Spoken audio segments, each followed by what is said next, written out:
Hello बच्चा लोग, कैसे हैं आप लोग। आशा करते हैं आप सभी लोग स्वस्थ होंगे और जहाँ होंगे बहुत मस्त होंगे। तो आज के वीडियो में हम लोग डिस्कस करने वाले हैं पारतंत्र चैप्टर को, जो कि इंटरमीडिएट और हाई स्कूल दोनों के लिए बहुत ही ज़्यादा इंपॉर्टेंट होने वाले हैं आगामी 2024 के एग्जामिनेशन को लेकर। जैसा आप सभी को पता है कि आपके एग्ज़ाम 22 तारीख से स्टार्ट हैं और 9 मार्च को ख़त्म हो जाएंगे। तो इस चैनल के माध्यम से हम लोग लगातार क्लास 12th और क्लास 10th की बायोलॉजी का रिवीजन करेंगे। तो रिवीजन के लिए चैनल को सब्सक्राइब कर लें, वीडियो को लाइक कर लें और ज़्यादा जो लोग बीच में उसको शेयर करें। तो आज का जो वीडियो है फिर डिस्कस करके पारितंत्र के बारे में। तो सबसे पहले हम लोग बात करते हैं पारितंत्र होता क्या है। अगर हम पारितंत्र की बात करें तो किसी भी पर्यावरण में जैव और अजैव घटकों के पारस्परिक संबंध को हम लोग पारितंत्र कहते हैं। जैसे आप देख पा रहे हो डेफिनेशन लिखी हुई है कि किसी भी पर्यावरण में जैव और अजैव घटकों के पारस्परिक संबंध को पारितंत्र कहते हैं। और पारितंत्र शब्द का प्रयोग सर्वप्रथम एजी टेंसले ने पारितंत्र शब्द का प्रयोग सर्वप्रथम एजी टेंसले ने 1935 में किया था। ठीक है ना। यानी अगर कोई भी पर्यावरण है, उस पर्यावरण में जो जैव यानी जो बायोटिक सब्सटेंस है जो जीवित है और जो अजैव यानी जो अबायोटिक सब्सटेंस है जो निर्जीव है, उनके बीच में एक बहुत क्लोज रिलेशन होता है, घनिष्ठ संबंध होता है। यदि हम उन दोनों को एक दूसरे से अलग करते हैं तो वो पर्यावरण पूरी तरीके से विकसित नहीं हो पाएगा और संबंध को ही हम लोग क्या कहते हैं, पारितंत्र कहते हैं।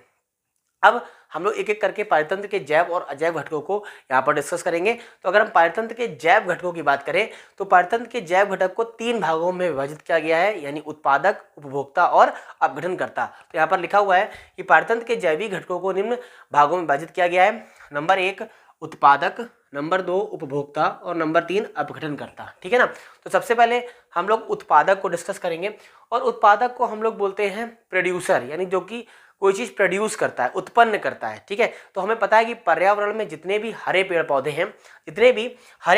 हैं शैवाल हैं एवं प्रकाश संश्लेषी जीवाणु हैं। ये क्या करते हैं, सूर्य के प्रकाश की उपस्थिति में प्रकाश संश्लेषण की क्रिया करते हैं और प्रकाश संश्लेषण की क्रिया के फलस्वरूप भोजन का निर्माण करते हैं। और इस क्रिया के उपरांत क्या होता है, ऑक्सीजन गैस निकलती है जिसका उपयोग श्वसन के रूप में जीवधारी करते हैं, है ना। तो जितने भी हरे पेड़ पौधे हैं वो पर्यावरण में या किसी भी परितंत्र में उत्पादक का रोल निभाते हैं, यानी उत्पादक की भूमिका निभाते हैं। तो जैसे लिखा हुआ है हरे पेड़ पौधे, शैवाल एवं कुछ प्रकाश संश्लेषी जीवाणु सूर्य के प्रकाश की उपस्थिति में, किसके प्रकाश की उपस्थिति में, सूर्य के प्रकाश की उपस्थिति में प्रकाश संश्लेषण की क्रिया करते हैं। बहुत इंपॉर्टेंट टॉपिक है प्रकाश संश्लेषण। अगर हाई स्कूल के बच्चे देख रहे हो इस वीडियो को तो प्रकाश संश्लेषण से बहुत सारे क्वेश्चन आते हैं। तो प्रकाश संश्लेषण आप जरूर याद करेंगे, जो कि जैव प्रक्रम में दिया हुआ है। तो प्रकाश संश्लेषण क्रिया द्वारा अपना भोजन बनाते हैं। जो प्रकाश संश्लेषण की क्रिया के द्वारा अपना भोजन बनाते हैं, उस भोजन का प्रयोग जीव क्या करते हैं, जीवित रहने के लिए और जनन करने के लिए, वृद्धि करने के लिए करते हैं। और इस क्रिया के फलस्वरूप ऑक्सीजन गैस निकालते हैं।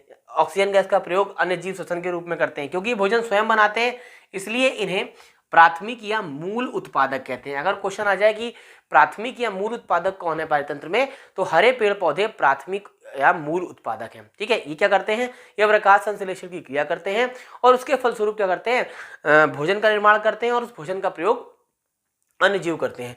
अगर इसके बाद हम लोग अगला देखते हैं उपभोक्ता के बारे में, तो उपभोक्ता वो जीव हैं जो उत्पादक द्वारा बने हुए भोज्य पदार्थों का उपभोग करते हैं। उपभोक्ता कौन जीव हैं, जो उत्पादक द्वारा बने हुए भोज्य पदार्थों का उपभोग करते हैं। तो जैसे आप देख पा रहे हो उपभोक्ता कौन है, जो जीव अपना भोजन प्रत्यक्ष या परोक्ष, यहाँ पर 2 वर्ड यूज किए गए, डायरेक्ट एंड इनडायरेक्ट, प्रत्यक्ष या परोक्ष, जो जीव प्रत्यक्ष या परोक्ष रूप से उत्पादक से अपना भोजन प्राप्त करते हैं उपभोक्ता कहलाते हैं। यानी ऐसे जीव जो प्रत्यक्ष या परोक्ष रूप से उत्पादक से अपना भोजन प्राप्त करते हैं क्या कहलाते हैं, उपभोक्ता कहलाते हैं। और ये कितने प्रकार के होते हैं बेटा, ये भी कितने प्रकार के होते हैं, 3 प्रकार के होते हैं। वो 3 प्रकार कौन कौन से हैं आपके सामने लिखे हुए हैं। प्रथम श्रेणी के उपभोक्ता, द्वितीय श्रेणी के उपभोक्ता और तृतीय श्रेणी के उपभोक्ता। ठीक है। यानी primary consumer, secondary consumer and tertiary consumer. अब प्राइमरी कंज्यूमर कौन होते हैं, यानी प्रथम श्रेणी के उपभोक्ता कौन है, प्रथम श्रेणी के उपभोक्ता वे उपभोक्ता हैं जो अपना भोजन सीधे हरे पेड़ पौधों से प्राप्त करते हैं, इसलिए हम इनको शाकाहारी भी कहते हैं। क्या कहते हैं, शाकाहारी भी कहते हैं। अब इस शाकाहारी में कौन आ जाएगा, इस शाकाहारी में बकरी आ जाएगी, गाय आ जाएगा, भैंस आ जाएगा, ठीक है, आपका ग्रास होपर टिड्डा आ जाएगा। वो सारे जीव जो अपना भोजन सीधे यानी प्रत्यक्ष रूप से पौधों से प्राप्त करते हैं, शाकाहारी कहलाते हैं।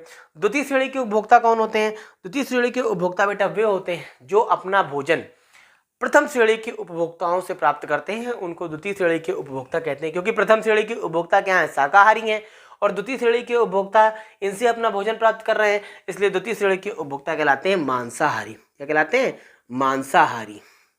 इसमें कौन आ जाएगा बेटा, इसमें कुत्ता आ जाएगा, बिल्ली आ जाएगी और लोमड़ी आ जाएगी, ये सारे जीव क्या है, ये मांसाहारी हैं। अब तृतीय श्रेणी के उपभोक्ता कौन है, तो ऐसे जीव जो अपना भोजन प्रथम और द्वितीय श्रेणी के उपभोक्ताओं से प्राप्त करते हैं, तृतीय श्रेणी के उपभोक्ता कहलाते हैं। ऐसे जीव जो अपना भोजन प्रथम और द्वितीय श्रेणी के उपभोक्ताओं से प्राप्त करते हैं, तृतीय श्रेणी के उपभोक्ता कहलाते हैं, क्योंकि प्रथम में शाकाहारी आते हैं, द्वितीय में मांसाहारी आते हैं, इसलिए इस श्रेणी में जो जीव आता है उसको हम लोग सर्वाहारी कहते हैं। कौन कहते हैं, सर्वाहारी या उच्च मांसाहारी कहते हैं। और इसमें मनुष्य आ जाएगा, शेर आ जाएगा, चीता आ जाएगा, ये सारे क्या हैं, ये सर्वाहारी में आते हैं। एक ग्राफ के माध्यम से हमने आपको समझाने की कोशिश करी है। जो फसल है, फसल बेटा उत्पादक है, फसल क्या है, उत्पादक है। फसल को खाया प्राथमिक उपभोक्ता ने, ठीक है, यानी टिड्डा यानी शाकाहारी ने, टिड्डे को खाया मेढक ने, यानी ये द्वितीय श्रेणी के उपभोक्ता हैं, ठीक है, यानी मांसाहारी हैं। और मेढक को खाया सांप ने, तो ये क्या हो गया, ये उच्च मांसाहारी या तृतीय श्रेणी के उपभोक्ता हो गए। तो ये उत्पादक हो गए, ये प्रथम श्रेणी के उपभोक्ता हो गए, और ये द्वितीय श्रेणी के उपभोक्ता हो गए, और ये तृतीय श्रेणी के उपभोक्ता हो गए, ठीक है। इसके बाद हम लोग बात करते हैं अपघटनकर्ता की। किसी करते हैं, अपघटनकर्ता की। अब ये अपघटनकर्ता कौन होते हैं, यानी ऐसे जीव जो सड़े गले मृत पदार्थों से, इसे सड़े गले मृत पदार्थों से अपना भोजन प्राप्त करते हैं, सड़े गले मृत पदार्थों से अपना भोजन प्राप्त करते हैं, क्या कहलाते हैं, अपघटनकर्ता कहलाते हैं। अब ये अपघटनकर्ता कौन कौन है, जैसे कवक हो गए, है ना, जैसे जीवाणु हो गए, ये सारे क्या ये अपघटनकर्ता हैं। तो इस तरीके से जो पारतंत्र में हम लोगों ने पारतंत्र को डिस्कस किया और उसके जैविक घटकों को डिस्कस किया। तो आप लोग इसका स्क्रीनशॉट ले लीजिए या इसको नोट कर लीजिए। चैनल के डिस्क्रिप्शन में या वीडियो के डिस्क्रिप्शन में एक टेलीग्राम लिंक दिया हुआ है, उस लिंक को आप लोग ज्वाइन कर लेंगे। उस लिंक के माध्यम से आपको इस वीडियो का जो भी मैटर है वो पीडीएफ फॉर्म में मिल जाएगा।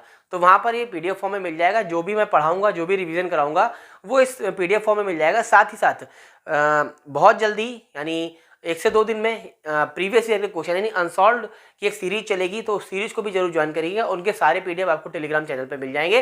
तो चैनल के वीडियो के डिस्क्रिप्शन में एक टेलीग्राम लिंक दिया हुआ है, उस लिंक को उस टेलीग्राम को आप लोग ज्वाइन कर लें। अब हम लगाएंगे पारितंत्र के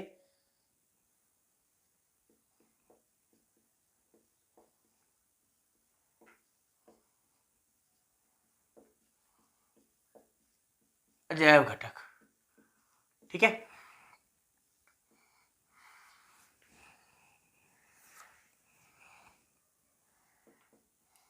अब पारितंत्र के अजैव घटक कौन है, इन पर बात कर लेते हैं।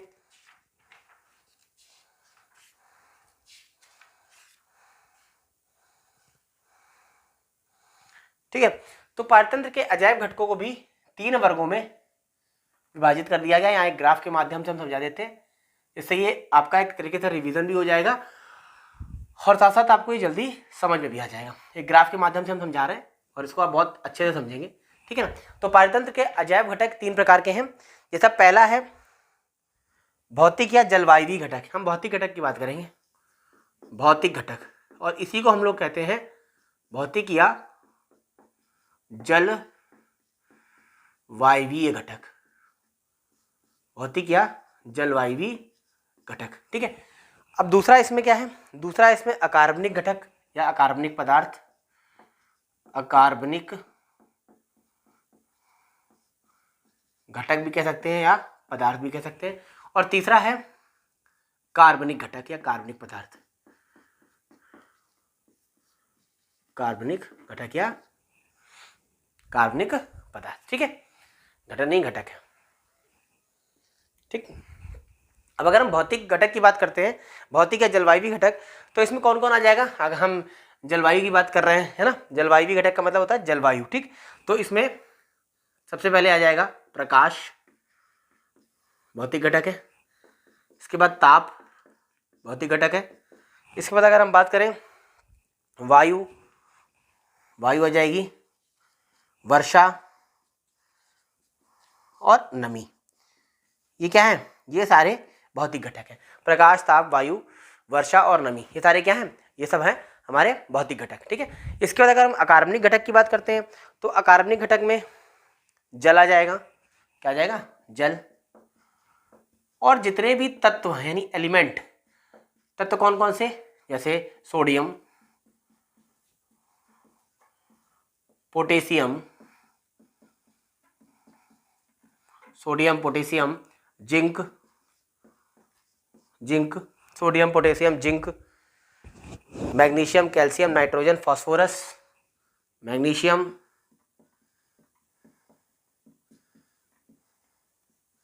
नाइट्रोजन, फास्फोरस,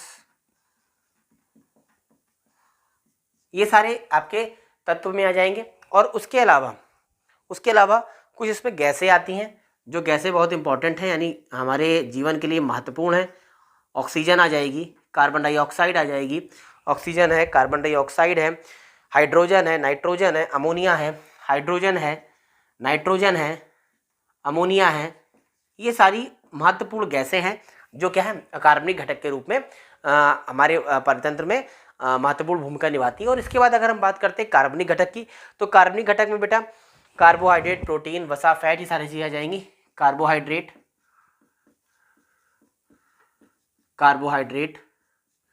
प्रोटीन, वसा, विटामिन, ये सारी चीजें आपकी आ जाएंगी कार्बनिक घटक में। ठीक है, तो इस तरीके से हम लोगों ने पारतंत्र के भौतिक, अकार्बनिक और कार्बनिक घटक को डिस्कस कर लिया, जो कि पारतंत्र के क्या है, जैव घटक है। हम लोग डिस्कस कर रहे थे पारतंत्र के जैव घटक में। और जैव घटक में हम लोगों ने सबसे पहले डिस्कस किया भौतिक घटक के बारे में। भौतिक घटक को ही हम लोग जलवायवी घटक भी कहते हैं। क्या कहते हैं, जलवायवी घटक भी कहते हैं। क्या क्या आ गया इसमें, इसमें प्रकाश आ गया यानी सूर्य का प्रकाश, ताप आ गया, वायु आ गई, वर्षा आ गया, नमी आ गई। इसके बाद हम लोगों ने इसके बाद डिस्कस कर किया है अकार्बनिक घटक के बारे में। अकार्बनिक घटक में कौन आ गया, जल आ गया, जितने भी तत्व हैं like sodium, potassium, zinc, magnesium, nitrogen, phosphorus, और इसके अतिरिक्त गैसें आ गई, CO2, oxygen, carbon dioxide, hydrogen, nitrogen और अमोनिया, ये गैसें आ गई। इसके बाद हम लोगों ने डिस्कस किया अकार्बनिक घटक के बारे में। और अकार्बनिक घटक में कौन कौन आता है, कार्बोहाइड्रेट आता है, प्रोटीन आता है, वसा आता है और विटामिन आते हैं। ये सारे क्या हैं, ये इसके अकार्बनिक घटक, सॉरी कार्बनिक घटक है। तो आप इसका स्क्रीनशॉट ले सकते हैं, इसको नोट कर सकते हैं। इसके अतिरिक्त आपको इसी बोर्ड की PDF टेलीग्राम चैनल पर मिल जाएगी, तो बिल्कुल भी परेशान होने की जरूरत नहीं है। टेलीग्राम चैनल को जरूर ज्वाइन कर लें। खाद्य श्रृंखला एवं खाद्य जाल, ठीक है, खाद्य श्रृंखला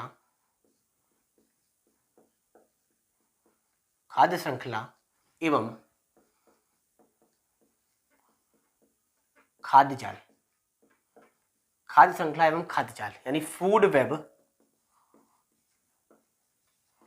एंड फूड चेन एवं food web, food chain and food web. अब ये फूड चेन और फूड वेब क्या है, तो सबसे पहले अगर हम बात करते हैं खाद्य श्रृंखला की, है ना, खाद्य श्रृंखला की, तो यहां पर हेडिंग डालते हैं खाद्य श्रृंखला।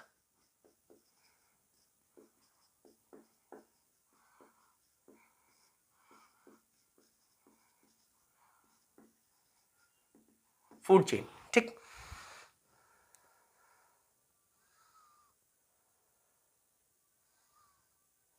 ठीक है, अब खाद्य श्रृंखला क्या है, किसी पारितंत्र में, किसी भी पारितंत्र में जीवधारियों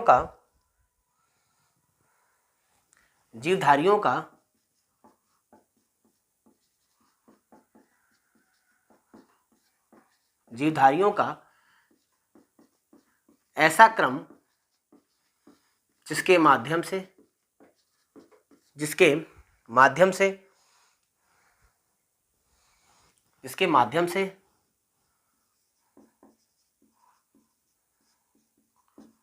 पारिस्थितिक तंत्र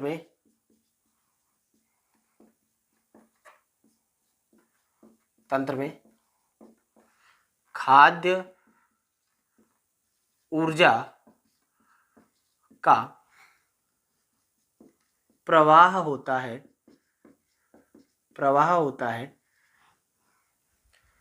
खाद्य श्रृंखला कहलाता है, खाद्य श्रृंखला कहलाता है। और इसमें ऊर्जा का प्रवाह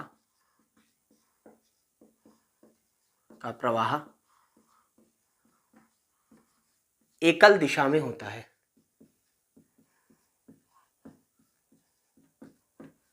एकल दिशा में होता है, एकल दिशा में होता है। अगर हम एग्जाम्पल की बात करें, जैसे बहुत आसान है, पौधे क्योंकि उत्पादक है तो सूर्य से ऊर्जा प्राप्त करेंगे, इनसे ऊर्जा प्राप्त करते हैं चूहे, ठीक है, चूहे इनसे ऊर्जा प्राप्त करते हैं, चूहे से ऊर्जा प्राप्त करता है सांप, और सांप से ऊर्जा प्राप्त करता है बाज,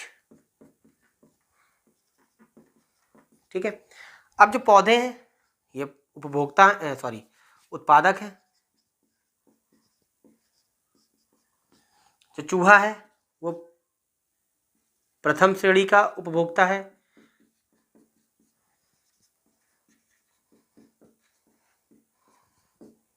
जो सांप है यह द्वितीय श्रेणी का उपभोक्ता है, और जो बाज है वो तृतीय श्रेणी का उपभोक्ता है।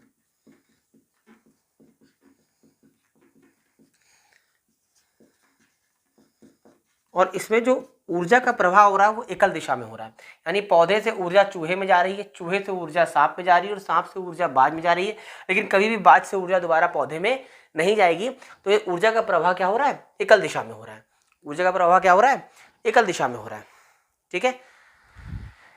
इसके बाद हम लोग डिस्कस करेंगे खाद्य श्रृंखला,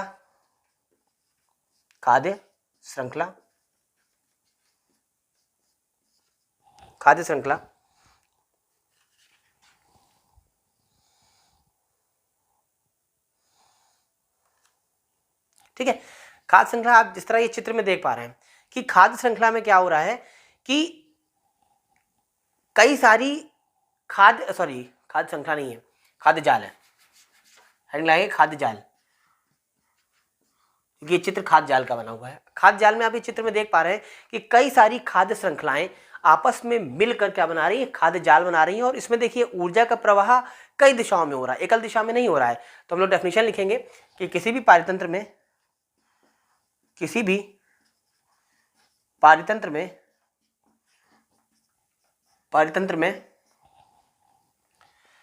कई खाद्य श्रृंखलाएं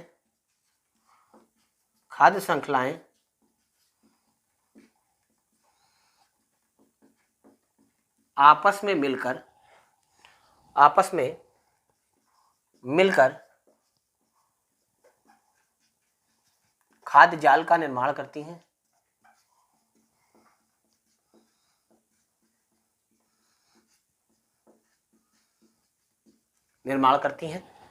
और इसमें ऊर्जा का प्रवाह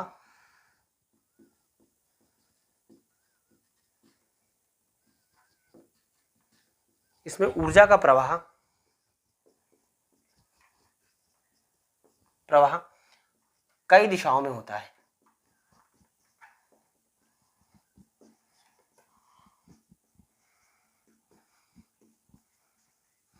ठीक है। तो यहाँ पर हम लोगों ने खाद्य श्रृंखला और खाद्य जाल को डिस्कस कर लिया, जो कि महत्वपूर्ण टॉपिक है आगामी 2024 के एग्जाम के लिए। तो इस वीडियो को ध्यान से देखेंगे, डिस्क्रिप्शन में टेलीग्राम चैनल का लिंक दिया हुआ है, उस लिंक को चैनल को ज्वाइन कर लेंगे जिससे आपको ये PDF फॉर्म में मिल जाए। साथ साथ रिवीजन भी इसी चैनल के माध्यम से होगा, तो चैनल को सब्सक्राइब कर लें। इसके आगे का टॉपिक आपको कल के वीडियो में मिलेगा। तो आज की क्लास यहीं पर वाइंड अप करते हैं। धन्यवाद, शुभ रात्रि।